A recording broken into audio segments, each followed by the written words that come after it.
Three, two, one, go.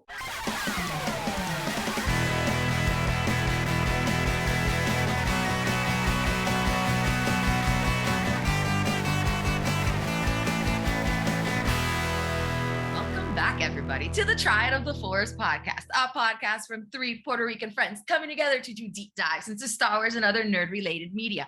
This is season 3, and today we're going to be doing our full of spoilers review of episodes 1, 2, and 3 of Andor. Finally, yes. So if you haven't watched it yet, do yourselves the favor. They're all on Disney Plus. Trust me, it's completely worth it. Unfortunately, Mo nor Joanne can join us today because of the electrical situation that's going on in Puerto Rico right now. But on the bright side, our friend Mark Perez is back to talk to us. Welcome back. It's so good to have you. Thank you for having me. I appreciate it. Man, it's been too long since we've had you over. A long time. And what better time to kind of, have you back than to talk Andor, probably the best thing that's happened to Star Wars in a hot minute. Although I always say that every time some new Star Wars comes out. Yeah. It's just so the excited newest always. best thing, right? It's right. Yeah. It's like a new toy. Every time you get a new Of toy, course. that's the best thing. Yeah, It's brand spanking new. I know there's been a lot of drama in the Twitter sphere about Andor being the best. But what is Twitter without a little drama? And we're not here to stoke those fires. We're just here to enjoy the show that is Andor. But before we get going, we have to, like in previous episode, and like Nani was mentioning about unfortunate circumstances that do not allow Mo or Joanne to kind of be with us. We have to talk a little bit about Hurricane Fiona and the situation in Puerto Rico, and obviously the DR, because the DR also got hit by it. But just to remind everybody, that it's not over. There's still hundreds of thousands of people suffering and without access to water, which is very, very important. I don't know if you're aware. And without power, and that combo is a deadly combo. So still flooding, I think, in some areas. Roads are obviously inaccessible because of all the landslides that occurred because of the rains. So if you're willing and able, please donate. If you're not able to donate, we understand that everyone is fortunate enough to be able to do that. Please spread awareness, because every little bit helps. Spreading awareness also is a form of activism. So please, put words into actions, and let's support all of our brothers and sisters, all of our Latino friends and family down in the island, so that we can hit the ground running with recovery. We need your help, so please donate. That being said, let's get started with Andor. I mean, that's why we started this party here, and a party it is. We have been feasting, and it is a glorious thing. And for me, one of the special things about Andor is the timing of it. I don't know if it was a coincidence. I don't know if Lucasfilm planned it. I'm pretty sure it's a coincidence, but I'm gonna say no. They did do this intentional. And it's that Andor is premiering during Hispanic Heritage Month. And the launch event that we were very fortunate to be able to attend was September 15th, which was the start of Hispanic Heritage Month.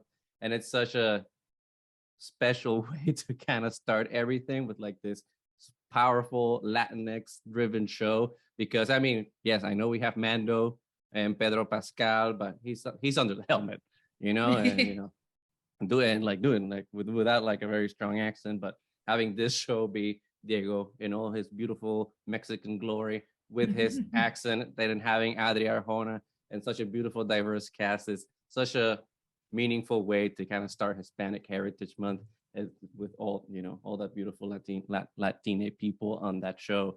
That is just makes it even special. I obviously enjoying the show. I don't know if the whole Latin angle has biased me towards it, and if it has, I don't care, because I'm loving what I'm seeing. But having all three of our faces on screen, I feel it's such a beautiful thing. So before we get started with the episode reviews, right, which we can finally talk about. Mark, how do you feel about being a Hispanic person now in Hispanic Heritage Month, and now having Andor on screen? What are your thoughts about that? The word is orgullo. Yes. Because I it's funny, heading into this, I kind of had an idea that that's what it might be about, and I didn't want to get my hopes up, because I was like, I hope they don't drop the ball, because for me, it will mean a lot more to see these subjects and the way that things are presented make me feel more connected to the show. And so I'm watching it unfold and I'm like, yes, like this is what I was hoping for. And then I'm like, okay, they're not shying away from this at all. There's something here that's special about this show that I'm very happy to see. And I think Diego looks even better than ever in the character. Like there's something about it. Like the character himself I always thought was kind of cool in the movie, but seeing him here in this, it's just all him and he gets to shine. And I'm already like, I'll follow you anywhere. Take me anywhere. I want to see what happens. Yeah. It was interesting, start. right? It was interesting because I don't know how you guys felt. Well, I know how Nani felt because we've talked about this. But before the show premiered, and what was it, like 2 years ago when it was announced that they were doing it or something like that? When Kathy announced that they were doing the Rogue One spinoff and it's gonna be like Andor.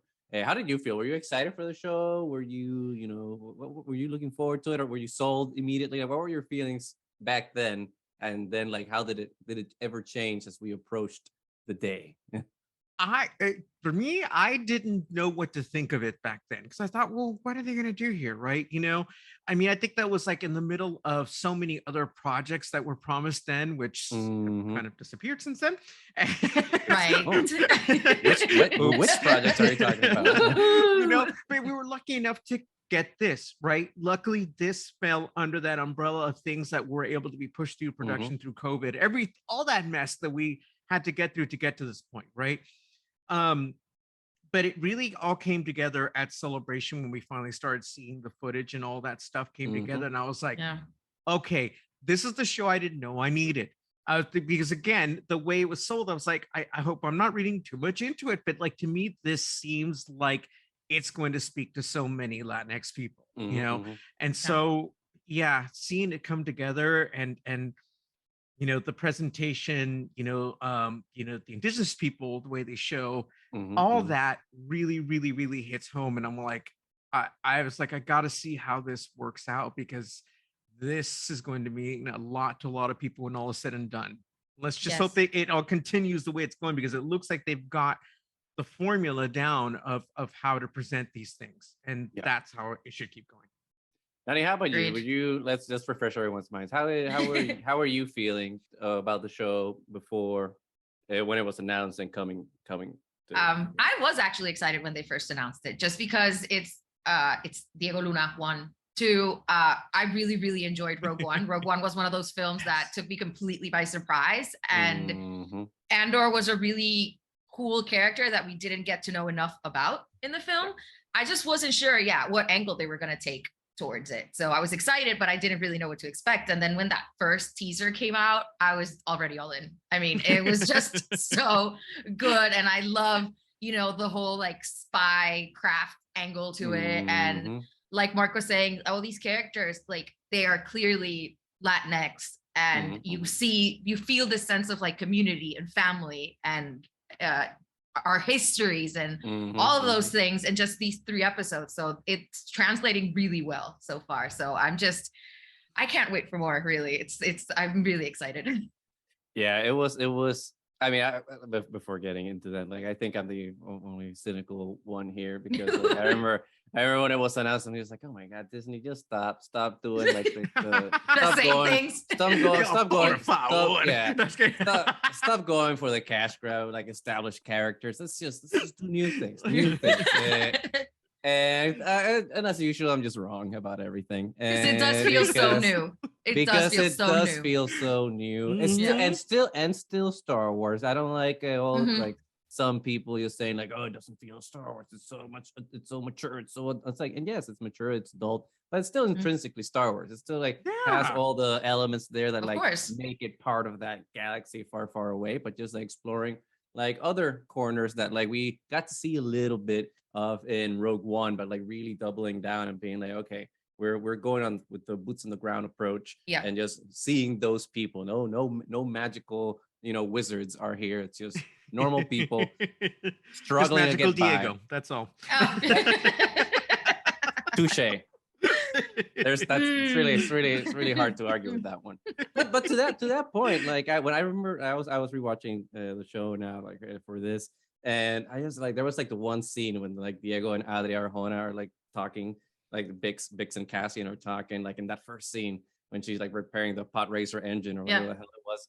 And all of a sudden, like there's like the close up of like Adria, and like I just like was looking at her, I'm just like her dark eyes and like her dark hair. I'm just like, these are my sisters, you know. This is like these are my sisters. These are all my friends back home. And just like I'm seeing like a Latina woman here, like in Star Wars, and a Latina woman that looks Latina, you know. Because sometimes you know, when they cast Latina women for projects, sometimes they choose the whitewashed ones. And I don't want to be colorist here, but like, you know, sometimes they cast people that appeals to like a certain type of look. Exactly. Yeah, that makes sense. Which is fine. Like, there's a space for everybody. That's of course. No, because I mean there is a serious lack of you know, the color Afro Latino. Also, you know, it is not seen as often. So when you do see yourself like that, or you know, people see themselves that way, it means a lot. It really does. And again, it helps you connect with these characters, right? And like, you know, that goes a long way. I really think that if it does happen to miss, you know, the mark with some folks, that it brings in a whole other crowd of people, right? Who would never normally watch Star Wars and be like, I'm going to watch this. You know, this is much more interesting. I didn't realize Star Wars could be this way. No, exactly. And it kind of brings to mind, like when you were talking about Afro Latinos and all that stuff, it reminds me of Rings of Power with Ismael, and having like a Afro Latino, Afro Boricua there being an elf, and like the impact that it's had on so many young, I mean, not just young people. We always talk about children like seeing themselves, which is absolutely important, but adults too. Like, you know, adults, like, because I remember like I was someone that I didn't know that I needed that type of representation until like in my 20s. In my 20s was when I realized like, oh, right, like I have been conditioned to not even look for ourselves. And like now that like when that kind of unlocks in your mind, all of a sudden it's just like it's even more important in a way. It's just like where are we? Like I don't see ourselves anywhere. And like to see like all this happen and like see a black mermaid, I'm just like, this is beautiful. Exactly. So, and to all the haters, you can just drown in your hate, because we've always been here and we're not going anywhere. And it's about time. So it's definitely a beautiful thing. Although there is something that I saw online that I actually did want to discuss with everybody here before we start going into the episode proper. Actually, let's go into the episode proper. And when we talk about the flashbacks, then I'll circle back to this, because I saw an interesting take about stereotypes and that type of thing that might have validity, and I want to see everyone's opinion on it. But let's just talk about the 3 episodes. Mark, what was your reaction? Like, how did you feel? Because I think the 3 episodes, we can just talk about them as a whole, right? Because they're like a movie in of themselves. So like, what was your experience? Give us your review. So overall, it's funny because I kept reading about this slow burn, right? And like, oh, I don't know if this is for me. I kept seeing all this and I was a little worried. I was like, oh no. I was like, I hope it isn't so slow that it's like I'm gonna be bored out of my mind. And then before I knew it, I was done with the first episode. I was like, oh, that went by pretty quick. Really fast. Okay, all right. And then after the second one, I'm all like, oh, okay, let's go for the third, right? And before I knew it, I was all done, and I'm like, no, I love the pacing of that. I think maybe it might have been that some people so question for you: when you saw it at the screening, was it all one big episode or were they separated? They were separated. There weren't credits in between, but it kind of faded to black, a little pause, and then it started. And little pause. Okay, so that's interesting because that I wonder why some people thought it was so slow. But yeah, I was surprised. To me, the pacing was just great. I really enjoyed it. Like I said, just getting into this world, an eye into this new world, right? I mean, it's still Star Wars universe, but to me, it's like this world that Cassian lives in, the people that are around him, the people that are important to him, his past, how that connects with what's going on now, heading into the future, being on the ground level with these people, these regular day-to-day workers, people struggling to like make a living, doing whatever they need to do to get by in this galaxy that's been taken over by this empire, right? I mean, all of that. it's not it wasn't lost on me as I was watching it and taking this all in. I love this. This is Star Wars on a whole other level that I kind of been wanting to see for a while, but I didn't really know I needed. And then I'm getting it, and I'm like, this is great. I was like, because sometimes a lot of that is missed. I get it. We love the space battles. We love seeing the lightsaber, duels. I mean, those are all great and everything, but yeah, you think about the effect that it has on the people below, the people that are living their lives, people trying to get by, some people who don't make it, all the casualties and so forth. So, and we're getting a little bit from both sides in this, because obviously, you have these cops, corporate cops that are involved, that like you kind of hate right away, but it's doing a good job of showing you things from their point of view, right? Yeah. And so I love it because it's not just like it's not so one-sided. You get to see how these two worlds are colliding as the universe progresses forward. So I think it's doing an excellent job of that. You like the people who you like. You're kind of like so on certain people, wondering if you can trust them. There's other people you outright hate, but that's because the acting is well so done, exactly. right? Yeah, it's like they sell you on who these characters are supposed to be. I never felt pulled out of the story at all. The music is great, and so I want to see more. It left me at the end of episode 3 being like, okay, I'm ready for more. Yes, definitely. So yeah, that's that. Those are my thoughts. I 100% agree with the acting, because Kyle Solar's character, like Cyril, was Karn, so surprising. Oh my god, I hate that guy so much. I mean, I'm sure Kyle Solar's a wonderful human being, but he does it so well. Acting. You just hate him immediately. Oh my god. I was just, oh my god, what a bootlicker. I loved it. I was just like, from the first moment that it's like he tailors his suit and all that stuff, it's like, oh my god, you're such a hateful little guy. But yeah, he does it so well. That was really surprised me. Like, that acting is so incredible. And everybody else, because Diego Luna's inhabiting this character even more than I ever expected. He's so convincing as this character. Adria is great. How we were talking about, it's not just that it's a Latina woman, but also that she's like this powerful, compassionate female character as well, which is really empowering to see. She's a mechanic and she cares about her people, and it's just fantastic. Fiona Shaw is, I mean, she's always been amazing, but she was so good. And this ain't your mom's on Petunia. Yeah, this is she's so good. Yeah. But yeah, the acting's been so great. Like, we've talked about the soundtrack from the beginning. I love that the intro is different in every episode. So it just keeps that soundtrack alive. Yeah. And when you use, the actual noises as part of the score, like with the banging and then that moment of silence afterwards, and obviously preceded by Fiona's amazing speech.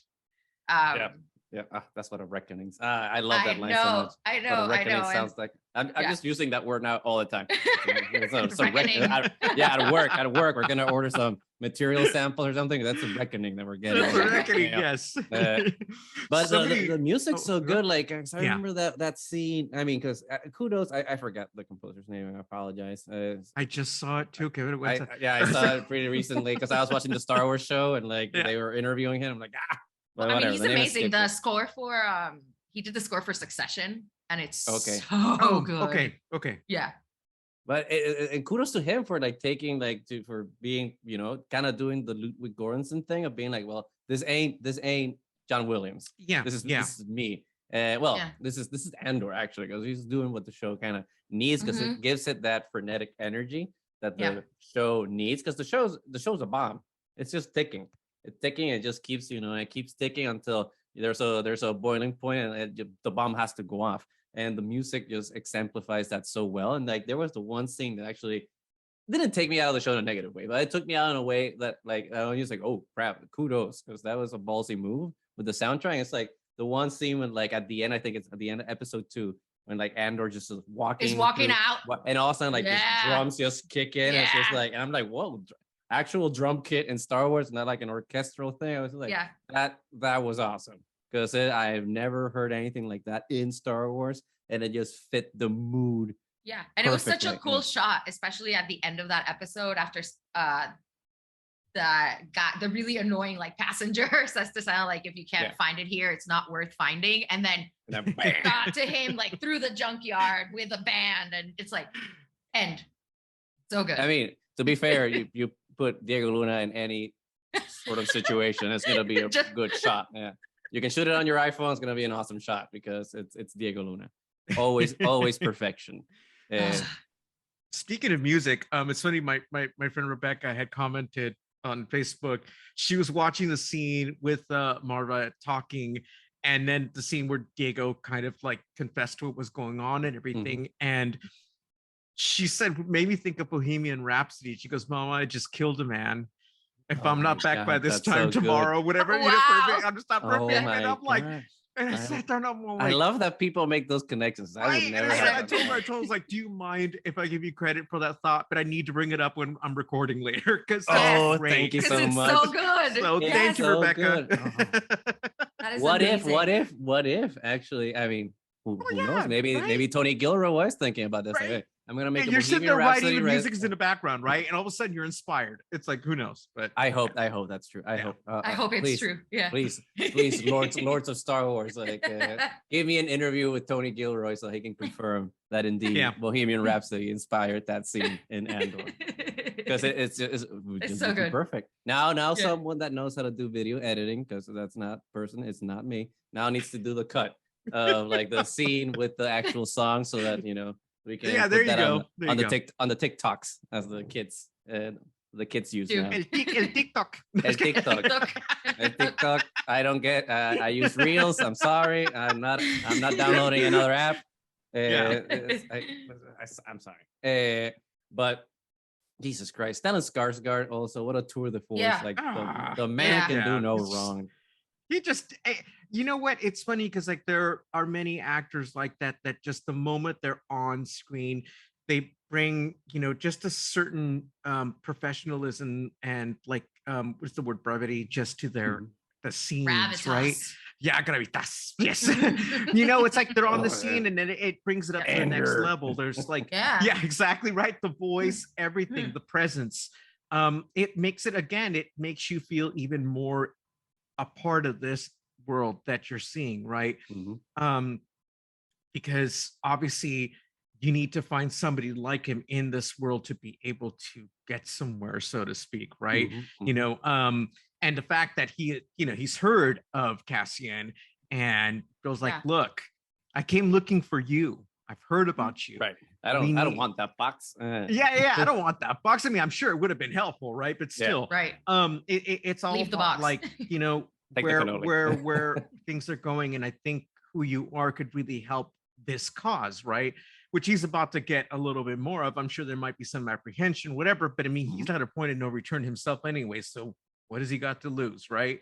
Because things are pretty grim for, Cassian by the time we get to the end of that episode. Yeah. He can't go back home. Right. So, he may be able to sneak back at some point, but it's like, I wouldn't risk it. So, but we'll see.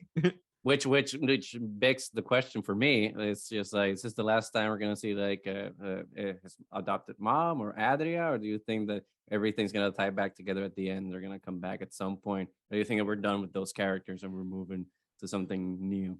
I think the flashbacks will still continue because we need to see how he was formed into the person he is through his relationship with her, right? And how it ties back to his past. Because, I mean, as much as I understand why she saved him and everything, but it's like, why was it her decision to take him off his planet like that? just one kid? And it's like, why not come and rescue all the kids? You would have thought that you would have either dropped him off with his people, right? Or, like, go back. Is there family here with you? Do you have somebody here? I know they couldn't understand each other, but I'm sure,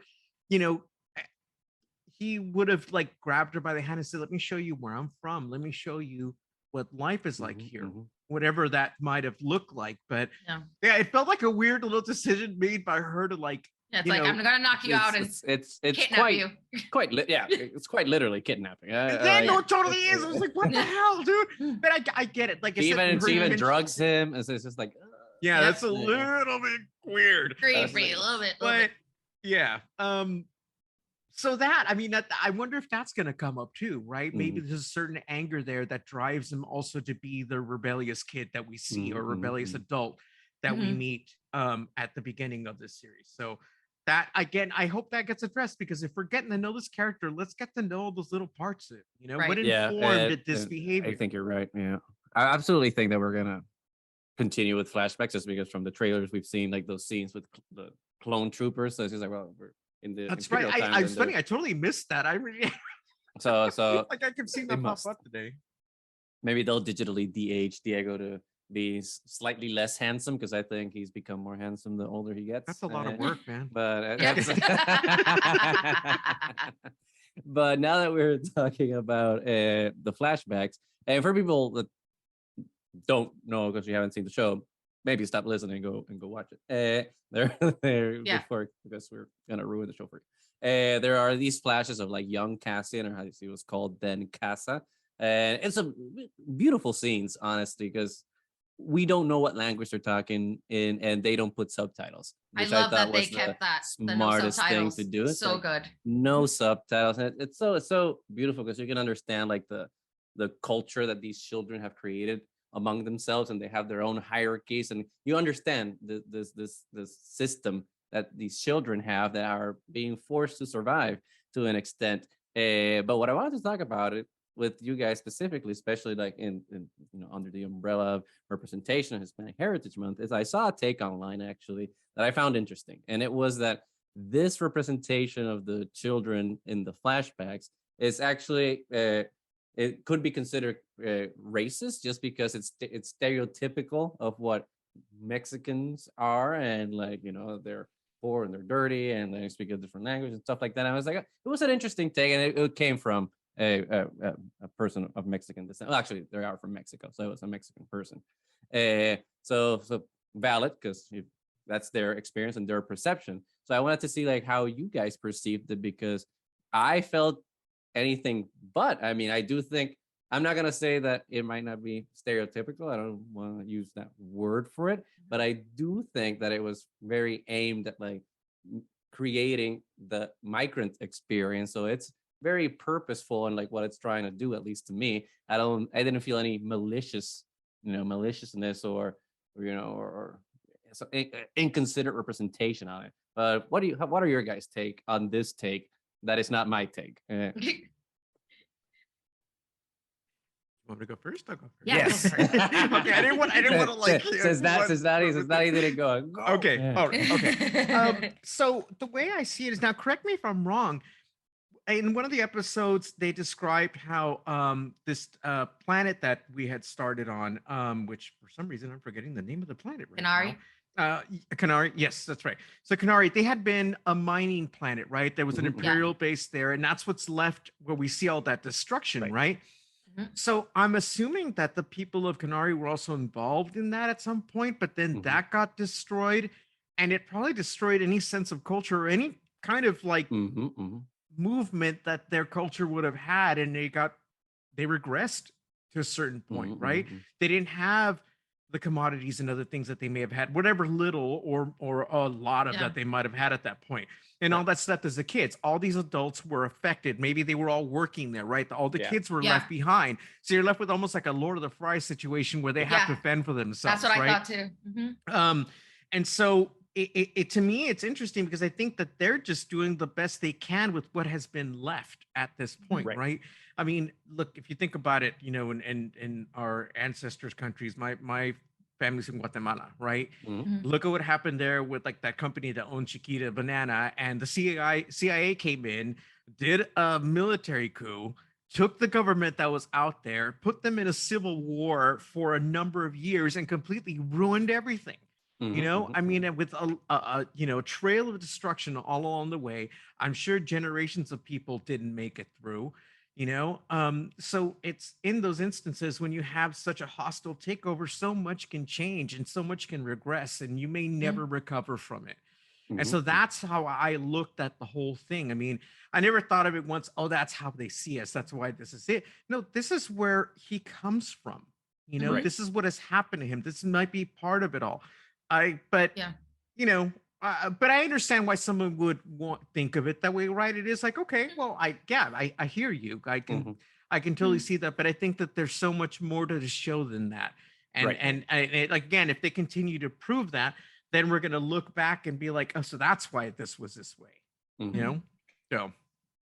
Right, how about you? You didn't seem convinced. You didn't seem convinced when I was. No, because I hadn't really thought about it in that way. Honestly, it didn't feel to me like it was like on purpose stereotypical, because I did have that feeling that Mark did too, that it was kind of a Lord of the Flies situation that they're actually handling way better, because, you know, in Lord of the Flies, they try to kill each other. And these group of kids, you know, actually formed a community and are trying to like support each other. And you can tell that they're just completely alone and they lost everything. And I think they said it was like some accident and it was declared toxic and the planet was basically abandoned. I mean, you can see it when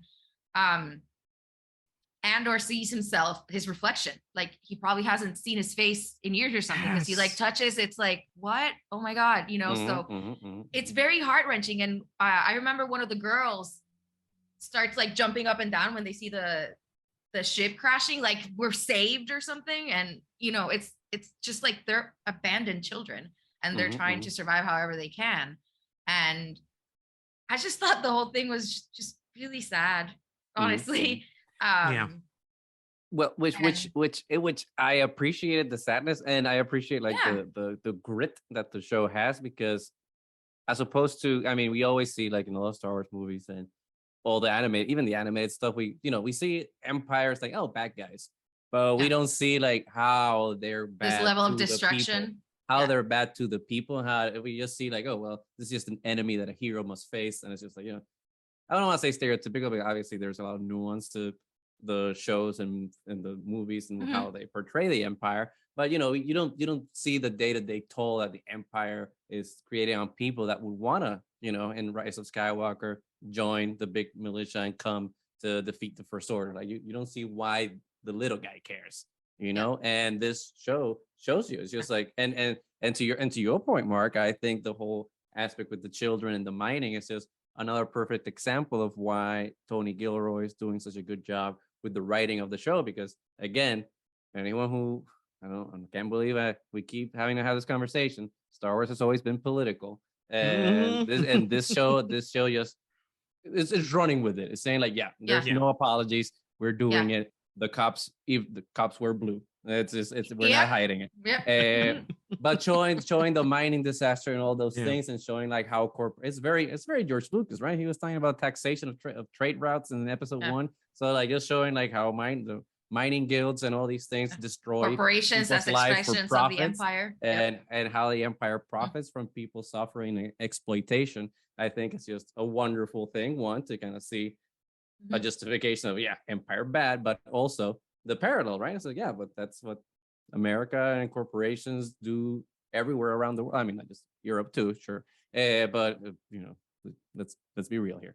We're talking about American capitalist policies that have destroyed countries and people's lives, and we're seeing that, and it was also great to see like private cop companies, just like, you know, just thinking that they're as cool as the actual cops and stuff like that, and trying to you can totally tell that there's a space version of cops, and those guys watch it all the time, and they're just like, well, give me my gun so I can go and kill some you know, so impoverished youth. So I love how unapologetic the show has been in that regard. But how do you feel about the politics in the show? Do you like politics in your Star Wars, or is that too spicy? No, I mean, it's I mean, it's like I said, it's been there, you know, from the beginning. It's like it may have been hidden. I don't know. I want to say the word hidden. It just was subtext presented a different way, right? But you know, as things have moved on, it's like these things are important. They should be in the forefront. You know, if you have this empire taking over the galaxy, I mean, there's only so long that you can escape the subject. I mean, it's like, but again, like you said, the people on the ground, the little people, so to speak, right? You know, their day-to-day is important, because you need to see the effect that these wars are having on them. Not just as collateral damage, but I mean, a lot of too. times, you don't think about what happens. Who else when when Jeddah got hit with that by the Death Star? Who else died down there? That we don't see. You don't know their story or anything, right? I mean, you have a whole planet of people that got wiped out that we don't know all of their story. Alderaan, I mean, it's like it has happened over and over and over again as the Empire moves through the galaxy so they can show everybody their strengths. And to get a pause and just zero in on the story and get to know why like someone like Cassian comes out of these wars this way. It's like it's great to just take your time to get to learn that, get to know these characters and get to know where they come from, because it really adds a whole different layer to everything we've learned up until this point. And it's come up a couple times in different series, whether it be an animated series, whether it be a book or whatever. But I think the way it's being presented now, it's just very rich. And I hope that the depth of the story continues the way it's going. Because like I said, I think they have this formula down pretty well. So I just want to see it more. I don't want it to all of a sudden shift gears halfway through, right? So like I said, the consistency already seems to be there, and that's what sold me on it. I was like, okay, this is really, really different in a great way, and I want more of it. Yeah, 100%. And one of the interesting things about it is, like you said, they have like a formula and it works, because compared to Mando and Obi-Wan and Book of Boba, the episodes are relatively short, especially when we compare them to like prestige dramas, and I use that with quotations, on HBO or something, that all like House of the Dragon or something like that all the episodes are 1 hour.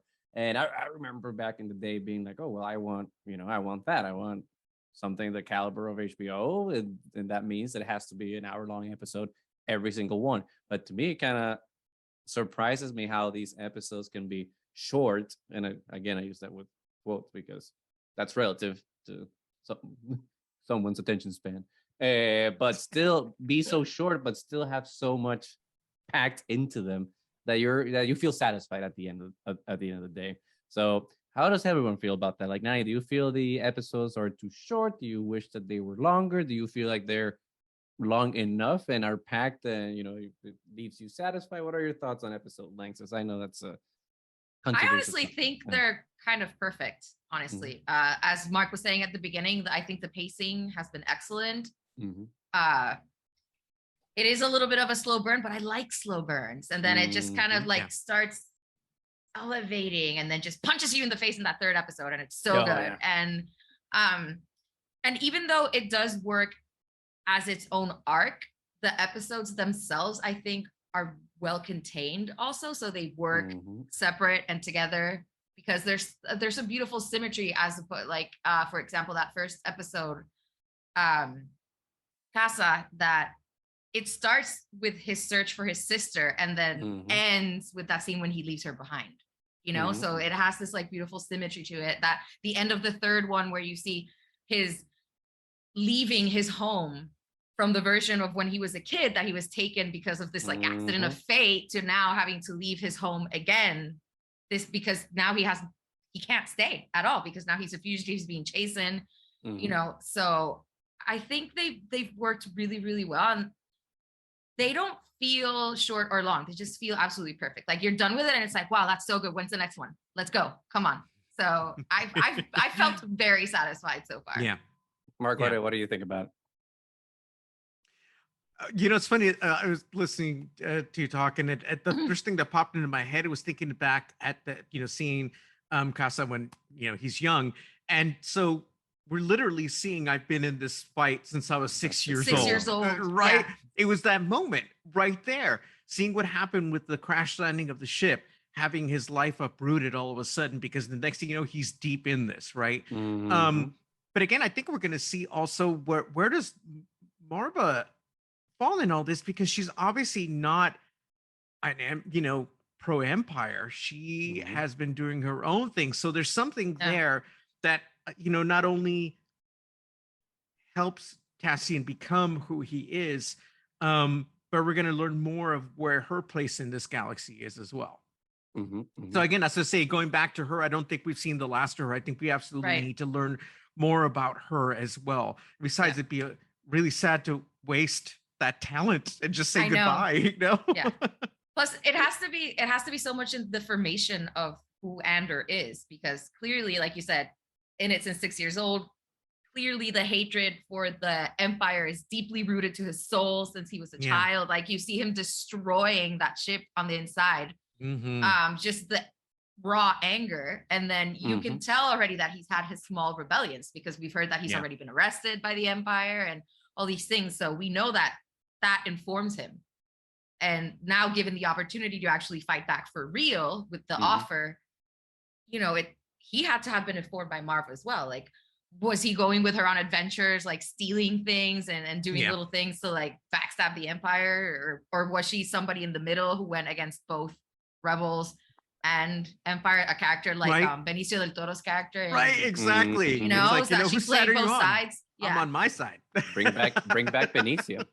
One thing that I've read, that I've either read or heard, I've definitely heard it from Star Wars Explained.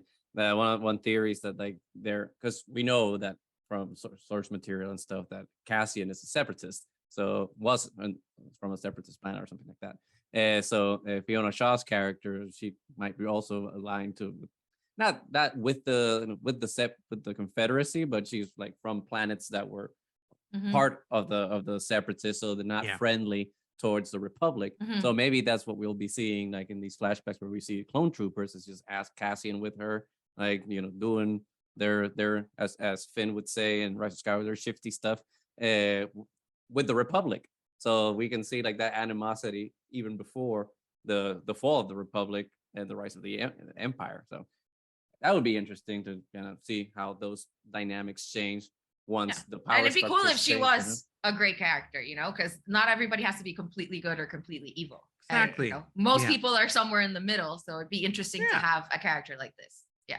Yep. But and all the characters so far, I think, have been excellent because they're not one dimensional, right? There's so much layering to all of them. One in particular, I mean, we've talked about her before, but I want to circle back to Adria's character again, Bix, because I just love her character. And the only thing that I don't find believable is that she would date someone called Tim. I was just like, which kudos to Tony Gilroy. Say, like, what's the least Star Wars name I can give to the white guy on this show? So that, and then make them date one of the most beautiful women on the planet. Tim. So I was like, and it works. He's what's that character in House of the Dragon that like said that like, oh, you want me to be your whore type of thing? Like we got two loser bros like are jealous. So what did you guys think of like Bix? Now let's start with you. What was the impact that Bix had in you when you watched all these 3 episodes and her relationship with Tim? Was it believable? Oh my God. I love Bix. I think her relationship with Tim is believable because I think she just wanted somebody just for comfort. Like you can see that they're not really serious, that they had this whole we only see each other once a week thing. So I think he was just like her booty call, honestly. Interesting. So in that sense, if it would have been something more serious, I don't think so. She's got her pick of the litter. You're gonna tell me that she's gonna let that be the booty? No, I'm sorry. Well, and you know there's a complicated history there with Cassian.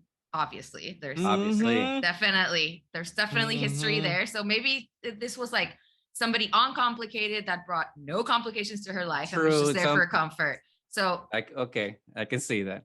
That's the palate cleanser. It's like I just need this loser to boost my ego a little bit because I got bruised. And I mean, he's such a prick. I mean, he's got this amazing woman and he stalks her, then betrays one of her closest friends. And I'm sorry, this makes me sound like a terrible person, but it was so satisfying when he got himself killed. Fuck it's around, like, karma's a bitch. Like, you know, snitches be killed. Like, oh my God. Oh. Well, he betrayed his community, so he got his comeuppance. It's just like you don't do that, especially when Adria is one of the leaders of your community. You don't mess. And with you can see it's this community that's like a family. Like everybody starts Right. getting pissed off when you see that there's cops in Marva's house. The whole thing with the medals, like everybody like supporting each other, and then this guy goes and snitches on one of his own. Oh. Come on. And then have the audacity to take her to bed after doing that. No, you definitely deserve to be shot. He got his. Mark, what do you think of our girl Bix and her loser Tim? Okay. Well, Bix, I think she is amazing. She has a strength that comes through on screen. The moment that they're on screen, you just know who they are just by looking at her, right? You know, she's doing work, you know, just, I don't know. There was something so tangible about her right away. I could see why Cassian and why Tim would fall in love with her, right? Because you can tell Cassian cares about her. Tim, of course, is going to fall in love with her, right? And then he's a handsome guy. I like that actor a lot. So it was really hard to see him turn the way he did. I was like, dude, come on. Again, the power of the acting. The power of the acting. It was good because acting. I've seen him before, and I was so hoping that there would be more to him than just that. But he serves his purpose in this world, right? That's what happens. It sets in motion what happens next. As much as we may hate him, he also made it possible for the next chapter to happen, right? Right. Thankfully, he didn't take Bix along with him, because then that would have been, I would have super hated him. Right. And you're absolutely right. Maybe this is definitely the butterfly effect. If he hadn't been a snitch, we wouldn't have destroyed the Death Star, because we needed that whole chain of events. Maybe Andor. So maybe we should be thanking Tim. I don't want to say that like maybe all snitches have a purpose, but in the long run. In the long run, I guess. But you're still a prick. We love the actor. We hate Tim. Yes. So let's talk about like that climactic episode where like all the weights and everything are coming down. It's like the bomb finally exploded. We have Stellan Skarsgård giving the best delivery of Cassian Andor's name that I've ever seen. Which to me, Andor sounds like a pirate. Well, maybe he was channeling his Dead Man's Chest character. It could be, right? Yeah.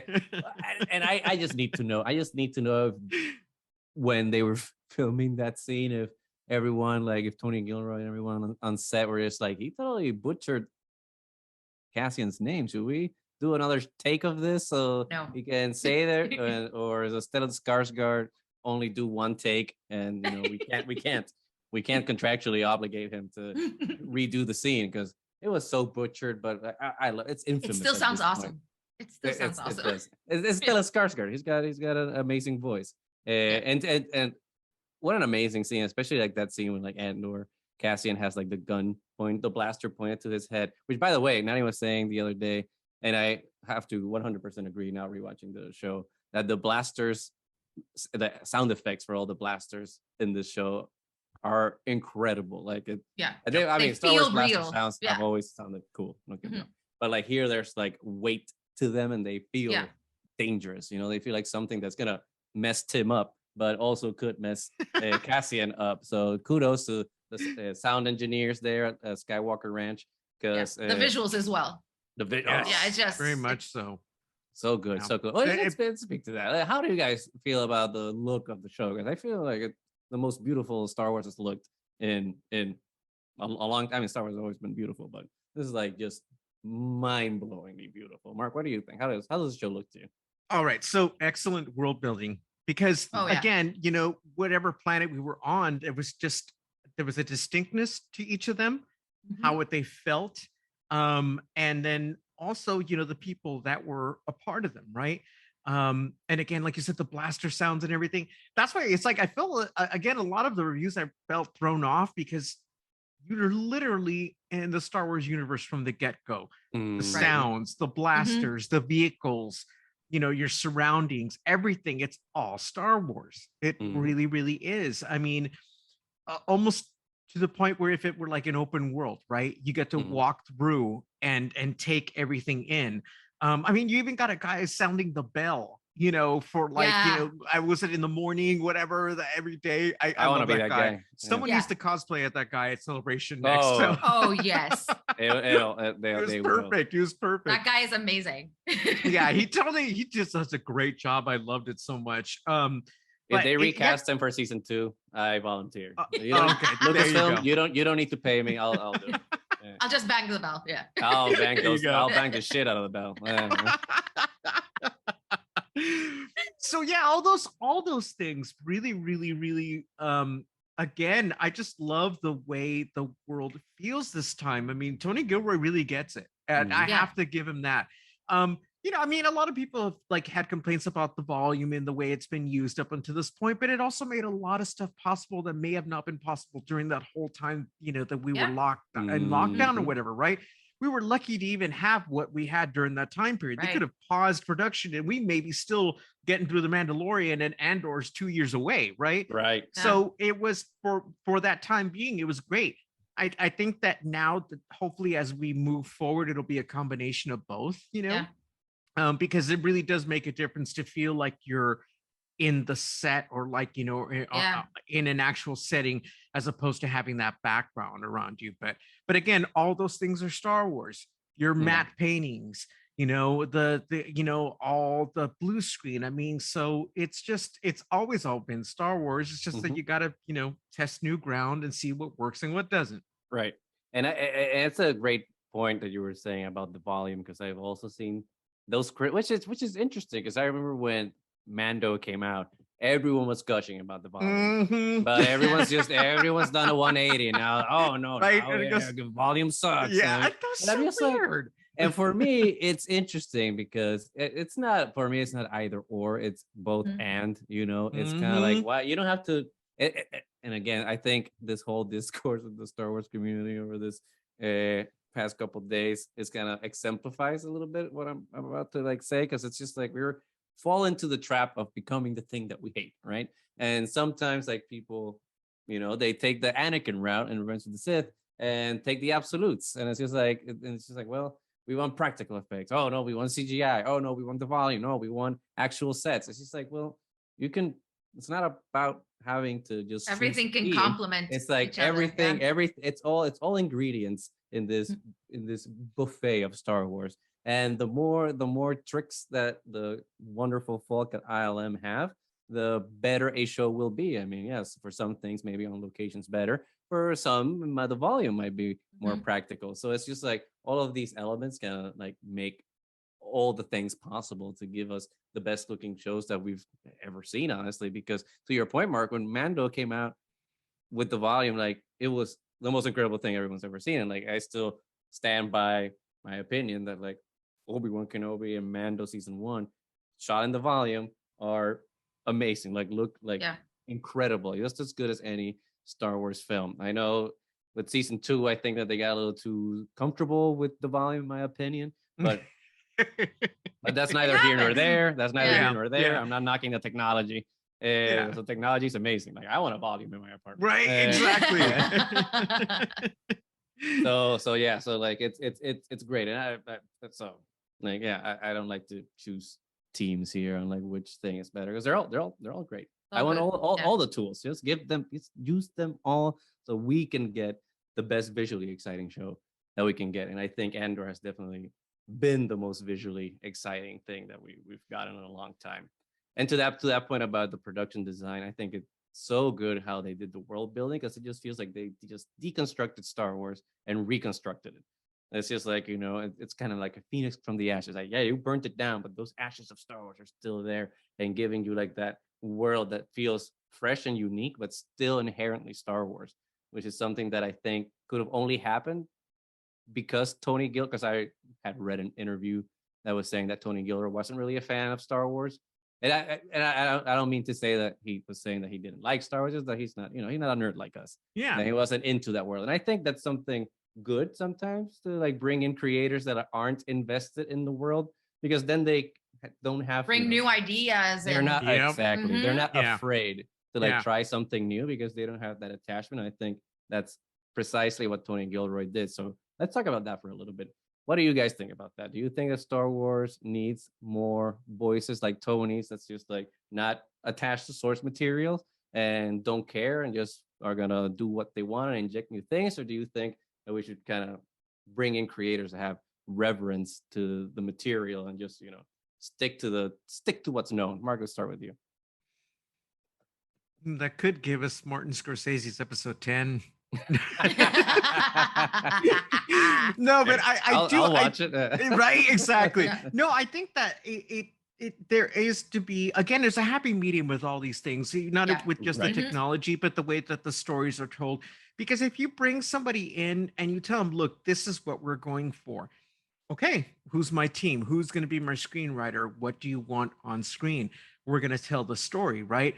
You know, I mean, George Lucas may have had the idea, or when Kirshner, what's his name from Return of the Jedi, Richard Marquand, he was a grumpy old person, and like he didn't exactly like go in there and make for a great set, but it got done, and you got Return of the Jedi, right? So really, I just think that if you get a talented director to portray their vision, and we get this like we're seeing now, it really brings in a new, fresh way of looking at all this. And I think we need that every once in a while, because I love all the other stuff. I mean, we've gotten some great shows so far, and there's been some interesting movies that have come out in this era. But having those new directors in there, that gave us Rogue One. Yeah. And I love that. That was my favorite film of this whole Disney era, but even then, I mean, but Rian Johnson too, it's like him breaking his vision in The Last Jedi. I mean, it just that like shook everything up so much that people are still having a fit over it. Yeah. You can say all you want to about the man, but the fact of the matter, they're still talking about him. That is correct. Even bad press is good press, right? Yeah. He's gonna and everyone's gonna go see Glass Onion. So yes, at the end of the day, Rian Johnson wins. Which I just want him to come back. Do your trilogy. Come on. I hope so. I hope so. Because that's and it ties back to like what you were saying, Mark. Like we need all these types of different creators to bring in their unique visions, and like I think Ryan's vision was so great for Last Jedi that I think it could be even better. Just like and especially seeing what he could do with like Knives Out, and I'm gonna put money on it. Glass Onion is gonna be as good, if not better, than Knives Out. But to see like how good Rian Johnson has been with creating these stories, I can only imagine what he could do with Star Wars in a untethered kind of way, without having to rely on Skywalkers, without having to do Empire versus Rebellion and all that stuff, and just do a Rian Johnson Star Wars instead of Rian Johnson but playing in George Lucas's sandbox type of thing. I'm very excited. I really want that to happen. It brings new stories and new perspectives and new ideas, and while still being Star Wars. So I think it really is maintaining that balance. Like you don't have to go too much one way or the other. And I think that's one of the great things about Visions, that you got, these storytellers who are fans of Star Wars, but were able to do stories that weren't canon, so they didn't have to stick to everything that existed, and it was new stories, but they all still felt Star Wars. So that's why new voices are always good, in my opinion, and new takes on it are really great. The Village Bride. That's what I need to say about Visions. The Village Bride. Mark, what was your favorite part of these 3 episodes of Andor? Let me see if I can try to figure out a part that really sticks out to me. I think it was at the end of it had to be in episode 3, because I think what had been built up within the first 2 episodes, we got to see it all come together then, right? Stellan coming onto the scene, seeing what was at stake, the fact that I was at a point where I was worried about Marva, whether she was going to die or not, right? That already let me know I cared enough about the show. Okay, I'm starting to get worried about some of these folks, right? Tim, well, we saw what happened there, whatever. I was like, I thought he was handsome, but look at what you did. Sorry, dude. It happens. You messed up. And in Bricks 2, I thought something would happen there as well too. So I would have to say everything we saw in that, from once he came on the scene, and then the tension with those corporate cops just coming in and like disrupting everything was great. I again, it's the fact that we were given time to get to know these environments and care about these characters that helped episode 3 be the success it was, at least for me. Nani, what about you? What's your favorite part? Well, you don't have to just say one. If you have, there's so much. There's so much goodness in the show, really. But let's try. Let's try. But going back to what Mark was saying, there's so much tension in this show because we know how Andor ends up, but we don't know the fate of any of the other characters. So every time there's a gunfight or there's giant weights falling from the sky or anything, you could be the next Tim. Yep. We don't know what's gonna happen. But yeah, I have to say that I think my favorite part so far was Fiona Shaw's speech. And then, with the clanking in the background. Yes. And then it's all like, it gets to you, doesn't it? And then the whole reckoning. And then towards the end, it's like, it's the silence when you really have to start worrying. And then you can just hear the clanking throughout most of the season. And suddenly it stops. And the use of that silence. Oh my God, it's so good. But I love it when the guy asks her what happens when they're silent, and she's just like, doesn't even say anything, just like she's all vas a ver. No, it's good. Yeah. It's like la chancla viene. Aquí en mi sillón, tranquila. Dame mi pipa. Exactly. Totally. It's a whole mood. Comitecito. Yeah. Give me some caf. Yeah. Mi café. Con mi cafecito y mi periódico. Yeah. It was so good. But I also love pretty much every single scene that B2 Emo is in.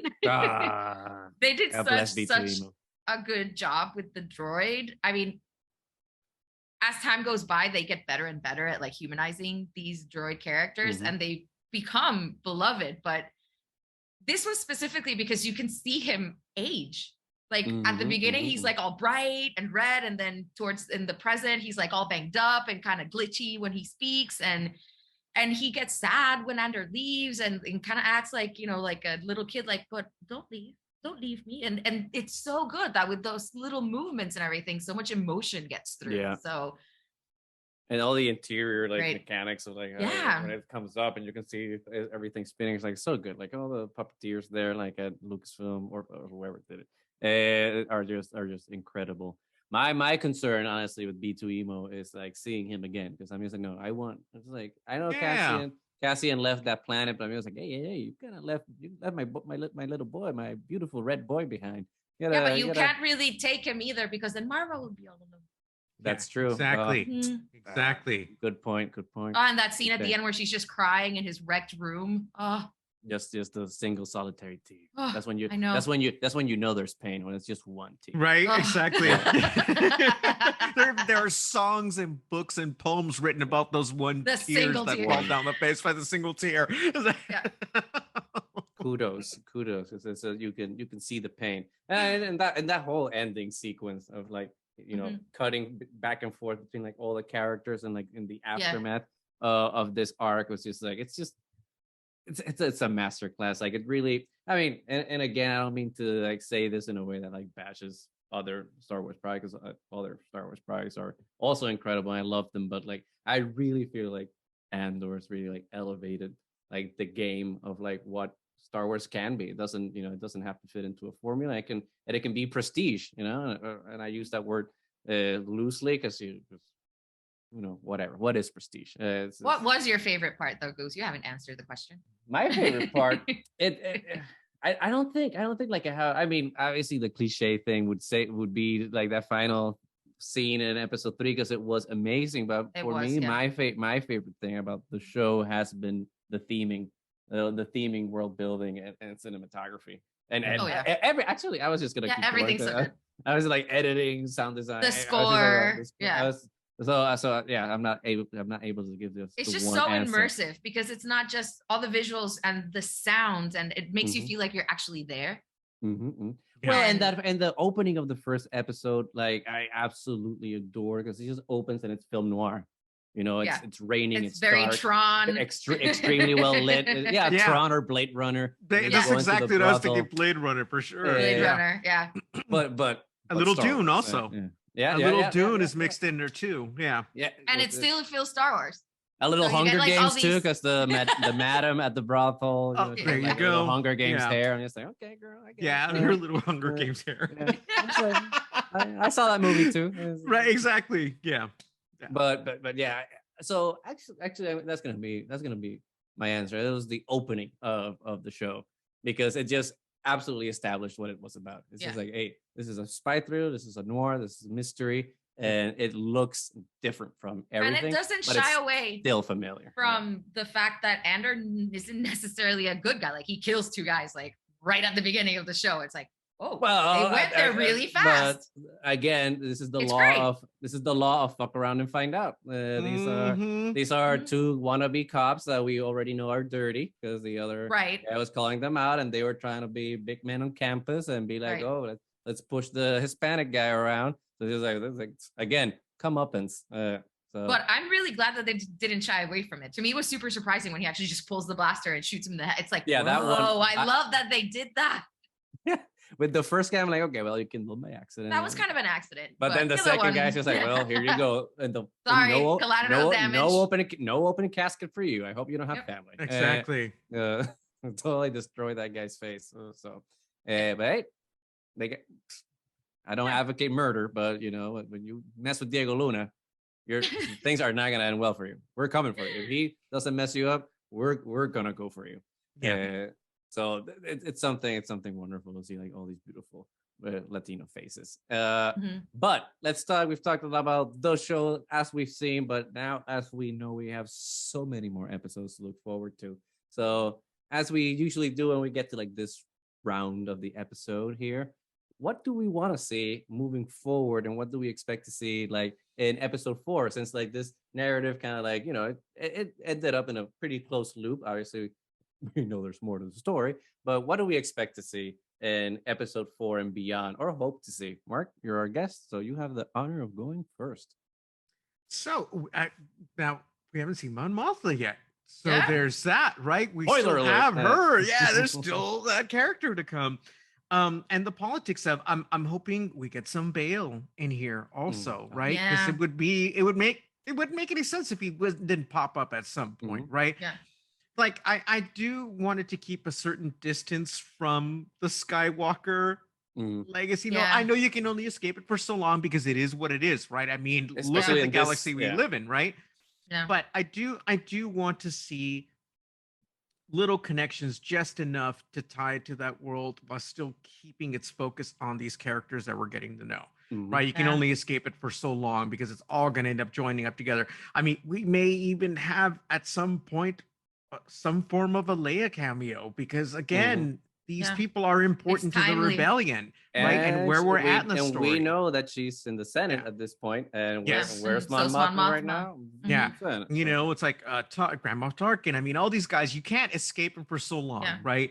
But I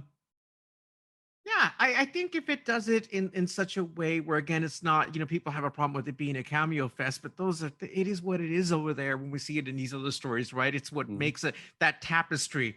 We all love it or hate it, whatever we may think about it. But for me, I want this show to play it smart in that sense, to keep it going the way it is, but just do it in such a way where it's like we get a little nibble and that's enough to keep us going, but we still know we're part of this universe. Yeah, it's one of those like also bad takes, because She Who Will Not Be Named did like her review and just like, oh well, this show's not good because it doesn't have Easter eggs. And I'm just like, girl, like you and I watched a completely different show. Because I mean, if you don't know the subject matter, that's okay, but don't act like you're an expert by saying stuff like that. No. And not just that, it's just like, even if there weren't, which there are a crap ton, it doesn't make media better. You know, you don't need to have an Easter egg or worse. Show good. I mean, the show should be good on its own merits. Easter eggs are Easter eggs. They're for fun. They're in the background for everyone to enjoy. So whatever. She's horrible. I don't know why Lucasfilm keeps inviting her to these things and giving her screeners. Just stop. Take her off the list. Walk away. Take her off the list and just add more of our beautiful podcasting community there. Nani, what about you? What do you hope for the future of Andor episode 4 and beyond? I'm definitely with you, Mark. I am looking so forward to meeting Mon Mothma because we know this is going to be a different take on her character, or the conflicting part of her that's part Senate and part leader of the rebellion, and how she has to like manage both worlds. And we've seen in the trailers that her outfits are just fire and she looks amazing all the time. Straight fire. Yep. So I'm really looking forward to that. I'm really looking forward to that contradiction between the planets we've seen so far, which are like really raw and, you know, kind of grimy and, you know, noir, and then seeing the shininess Coruscant, of Coruscant and the Senate and the Imperials, and just to have that complete flip but keep with the consistency of the story. Right. I can't wait to see how they manage that. So I'm very much looking forward to it. And I think that they've been really genius about the pace at which they've been introducing characters, because obviously you assume Mon Mothma's going to show up in the first 3. No. And then we don't even meet Marva or Luthen until episode 2. At all. So I mean, it just keeps all these expectations, and they show up when they need to show up for when the story. They need to, not exactly. So there you go. So it's been very well deliberate, done, and I really like that. It's like you can tell there's intention. You can tell that like Tony really put a lot of work like into the script, into these scripts, to make sure like he's crafting the best, not just Star Wars story, just story period, like the best story possible. Because like you can take all the Star Wars stuff out of Andor, and it would still be an amazing show. And I think that's a good litmus test for any piece of storytelling. It's just like it should be able to live like in any circumstance, because the story should just stand on its own 2 legs, and this one absolutely does. But I 100% agree. I kind of also really want to see what happens with Cyril's character, because he screwed up so badly. It was like, I'm investigating 2 people's murder. We're told not to do it. Did it anyway. Got your entire crew killed. What's going to happen now? Massive screw up. It's like, he's just standing there at the end like, uh-oh, what did I do? Yeah. Again, my favorite phrase, fuck around, find out. Find out. And he's going to find out. He's going to find out. Yeah. And it'll only fuel him more to like go after him now, right? Like, now I have to catch you. Like you ruined my reputation and my career and everything. What I thought I was going to do, my next step was going to be, I was going to revel in this victory, right? Yeah. He's absolutely livid. Even though he's like super shocked and like you said, like, what the hell am I to do now? You're like, totally like, how am I going to spin this? Yeah, but now he's going to be even more like, now he's going to be his life mission, his revenge to get things back on track and for whatever he thinks he's doing in his head, but whatever. Right. What that's a good way to talk about Cyril. It's like, whatever, dude. Whatever. Like, you voted for the Emperor, so whatever. Yeah, exactly. Go tailor your cop suits. Right. Go pretend to be a cop somewhere else. He's gonna become a mall cop basically. And yes, there you go. Mall cop getting demoted. Space mall cop with the illusions of grandeur. But no, definitely, like I agree. Like, Bale has to be on the show. Like, it has to be like and I'm not gonna give a goose guarantee on it because I'm always wrong. But I would imagine it's gonna be something like in Rogue One, where she's like Mon Mothma doing her thing, and all of a sudden, bam, Bale another goes space up, puppy. another exactly. Cue the theme. The OG. Cue the theme, and then he walks in. A cloud of smoke and light and dust just flying behind him. And he just shows up to talk to Mon Mothma about whatever rebellion thing. And she's like, hey, I'm gonna give you the 10-4. I'm gonna lend it to you one day or whatever. And he just goes back into the shadow. And we see Leia in the background or something. It has to be something like that. Exactly. It doesn't have to be like, unless it really, really calls for it, for her, the character, to be in the moment. It's like simply him walking away with her, or somebody dressed like she would be. So we know she's in the background, right? It's not their show, but they obviously need to be in the periphery somehow because they're there. Bale and Leia are for the Rebel Alliance, and we know that, and they're in the Senate, so it just absolutely makes sense that they would show up in some capacity, especially Bale. But it has to feel earned, and like after these first 3 episodes, I'm absolutely sure that they'll do it right, because so far, like, this show has shown that there's a lot of care and a lot of love, a lot of attention to like how the story is progressing, and I really, I really hope that they don't do a 180. And it's like, never mind. Let's just, let's change the tone now. Let's bring everyone here. Right. All like, the cameos now. Yeah, no Andor anymore. Now it's just the Skywalker soap opera. But no, I doubt that. I don't think so. But with that, I think we've covered pretty much everything. I think it's been like an incredible conversation. Mark, you're on the socials. You're pretty famous. Oh, everyone knows who you are. But but just in case, where can people find you? All right, you can find me on Twitter and Instagram at I am El Diablito. And please make sure to follow Mark. Pretty good stuff over there.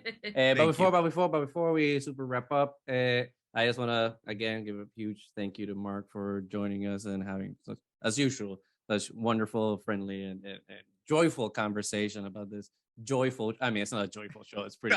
It's actually kind of sad. It's kind of sad. It's kind of. Yeah. I mean, but joyful in the sense that like it's Star Wars, and I love Star Wars, and it's just good Star Wars, and it just makes me happy to be a little sad for Andor, but in the sad, but in the best way possible. Even though we. But it's such a good way to do it too, because sometimes I feel like they force themselves to like end in a hopeful note, and this one's like, no, we are in a grim situation. We're gonna end episodes in a grim way because this is actually what's happening. So I love the direction that sometimes reality's sad. And another thing before we wrap up, that I wanted to say that one other thing that I thought was too much for me to believe is like one of those unbelievable things, just like Adria with Tim. Was at the beginning of episode 1 when Diego says that he doesn't have a girlfriend. He was like, bro, have you seen yourself in the mirror? Like you have a girlfriend. Well, I'm pretty sure Marva lists like 10 of his girlfriends at one point. True. No, so. And actually what another thing was just, there was a your mama joke like in episode 2, which I was just like, wait, or episode 1. I was just like, wait, Star Wars actually did a your mama joke in Star Wars? it blew my mind. I'm just like, okay, this show's really pushing some buttons here. Because I never thought there would have been. And when Adria says like, oh, what happened? She sees it for the first time. She's like, oh, what happened to you? Just was whatever, implying that he slept with some husband's wife or something like that. I'm yeah. Like, I'm talking about stuff that I've never heard in the trilogy. Yeah. But for the better. But anyway, thank you again so much for joining us. It's been amazing and to have you here. Like, no, thank you, folks. Talk Andor, the first 3 episodes for Hispanic Heritage Month means the world to us to be able to do that because as we've seen sometimes time and time again on the socials, lots of people from a good place like to advocate for diversity and inclusion, but sometimes do not take the proactive steps to make sure that diversity and inclusion is present in their activities, in their things, their socials or their podcasts or their shows and whatnot. So it's very, very, very important for us to be able to do that. Obviously, we don't do the best job because there's always room for improvement. So it's just a good moment to kind of sit back and like think of like how we can be better allies in this rebellion, because we are all the rebellion. And it feels like, like Luke said in The Last Jedi, the rebellion is reborn today, I feel, with Andor and like everything that's happening. So thank you for being part of our little rebellion here as we strive to not only talk about the things we love, but also advocate for the things we believe in. But with that, Nani, sign us off. You do it better than me. Thank you so much, Mark, again for joining us. This was so much fun. Nos tenemos que dar el café después. There you go. Thank you so much. I appreciate being on here. Had fun. Yes, it's so good. We love you. Remember to donate for relief funds for Hurricane Fiona. We're going to leave the links. Thank you again, Mark. You're lovely as always. And with that, we are Triad of the Force. You can follow us anywhere that podcast can be found. Just search Triad of the Force. Triad of the Pot. We're keeping it. Keep going. It's fine. Triad of the Force, and you will find us. We have t-shirts too. Just check us out. Like, subscribe. Don't like us, comment. Positive, negative. It's good. Constructive criticism is always good as well. Hate watch us. It's fine. It boosts the algorithm too. So until next time, may the Force be with you.